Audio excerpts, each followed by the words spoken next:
கடந்த ஒரு 10 ஆண்டுகளாக கிட்டத்தட்ட 6 பிரதமர்கள் ரிசைன் பண்ணியிருக்காங்க. காரணம் என்னன்னு உங்களுக்கு ஏதாவது புரிஞ்சுதா? ஒரு காலத்துல பார்த்தீங்கன்னா, யுகே வந்து உலகத்தின் 27% நிலப்பரப்பை கட்டியாண்டு ஆட்சி செய்த ஆங்கிலேயர்கள் வந்து பார்த்தீங்கன்னா, இப்போ வந்து அவங்க நாட்டையே பாதுகாக்கிறதுக்கு வந்து ஒரு ஒரு ஒழுங்கான தலைவர வந்து தேர்ந்தெடுக்க முடியாத நிலைமையில இருக்காங்க. எனக்கு தெரிஞ்சத வந்து உங்களுக்கு ஷேர் பண்ணுறேன். இங்கிலாந்துல வந்து கடைசி ஒரு 10 வருஷமா ஆட்சி பொறுப்பிலிருந்து நீக்கப்பட்டவர்கள் மற்றும் ரிசைன் பண்ணவர்கள் லிஸ்ட்ட உங்களுக்கு சொல்லுதேன். அது என்னென்ன காரணங்களால் அவங்க நீக்கப்பட்டாங்கங்கிறதையும் உங்களுக்கு சொல்லுதேன்.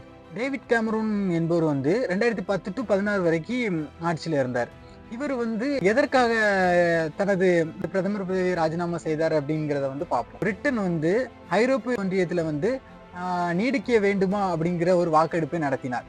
ஆனா வந்து மக்கள் பாத்தீங்கன்னா, மக்கள் வாக்கு வந்து எப்படின்னு பாத்தீங்கன்னா, ஐரோப்பிய ஒன்றியத்தை விட்டு விலக வேண்டும், பிரெக்சிட் அப்படின்பாங்க.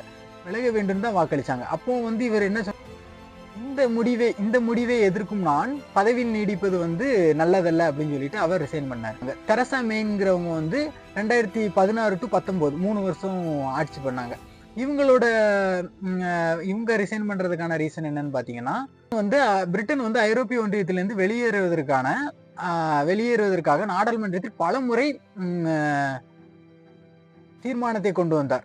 ஆனா அந்த தீர்மானம் வந்து தொடர்ச்சியாக தோல்வி அடைந்தவுடன் தான் கொண்டு வந்த தீர்மானத்தை நிறைவேற்ற முடியவில்லை என்று கருதி இவரும் போரிஸ் ஜான்சன் வந்து எதனால தன் பதவியை ராஜினாமா செய்தார்னு பாத்தீங்கன்னா, இவர் வந்து 2019 to 22ஆம் ஆண்டு வரைக்கும் ஆட்சி செய்தார். இவர் வந்து பாத்தீங்கன்னா 3 வருடம் தனது ஆட்சி பொறுப்பில் இருந்தார். இவர் வந்து COVID-19 வாங்க கொரோனா பெருந்தொற்று காலத்துல வந்து பாத்தீங்கன்னா யூகேல வந்து அரசு அலுவலகங்கள்ல வந்து பார்ட்டி நடத்தினதாகவும், அது போக சில பல சட்ட சிக்கல்களில் சிக்கினதாகவும் பல குற்றச்சாட்டுகள் அடுக்கப்பட்ட நிலையில இவர் வந்து ரிசைன் பண்ணாரு. அடுத்து பார்த்தீங்கன்னா 22 to 24 ஸ்ட்ரெஸ் இவங்களோட ஆட்சியும் வந்து கிட்டத்தட்ட குறிப்பிட்ட நாட்கள் மட்டுமே நீடித்தது.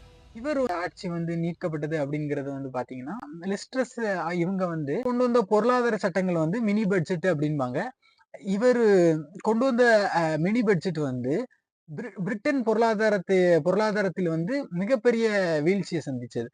சொந்த கட்சியின் எதிர்ப்பினால இவர் வந்து வெறும் 49 நாட்கள் மட்டுமே ஆட்சியில் நீடித்தார். அதுக்கடுத்து இவரும் வந்து பாத்தீங்கன்னா தனது பதவியை ராஜினாமா செய்தார். இந்தியாவின் வம்சாவளியாக கருதப்படும் ரிஷி சுனக் அவங்க வந்து பாத்தீங்கன்னா 2022 to 24 வரைக்கும் ஆட்சி பண்ணாங்க. இவர் 2 ஆண்டுகள் வந்து இங்கிலாந்தின் பிரதமராகவும் விளங்கினார். 24ஆம் ஆண்டு தேர்தலை சந்திக்கும் போது இவர் கன்சர்வேட்டிவ் கட்சி பாத்தீங்கன்னா பிரிட்டன் முழுவதும் மிகப்பெரிய தோல்வியை சந்தித்தது. இவரும் வந்து பாத்தீங்கன்னா ரொம்ப நாள் நீடிக்காம 2 வருஷத்துல வந்து ராஜினாமா செய்தார். அடுத்ததாக தான் கியர் ஸ்டாமர் வந்தார். லேபர் பார்ட்டி இவர் தொழிலாளர் கட்சியில வந்து பிரதமராக தேர்வு செய்யப்பட்டவர். இவரும் பாத்தீங்கன்னா 2024 இருந்து 26 2 வருடங்கள் மட்டுமே ஆட்சி செய்தார். பதவி விலகுவதற்கு காரணமாக 2 ரீசன் சொல்லுதாங்க. எனர்ஜி சப்ளை, 2வது வந்து இமிகிரேஷன் வந்து சொல்லுதாங்க.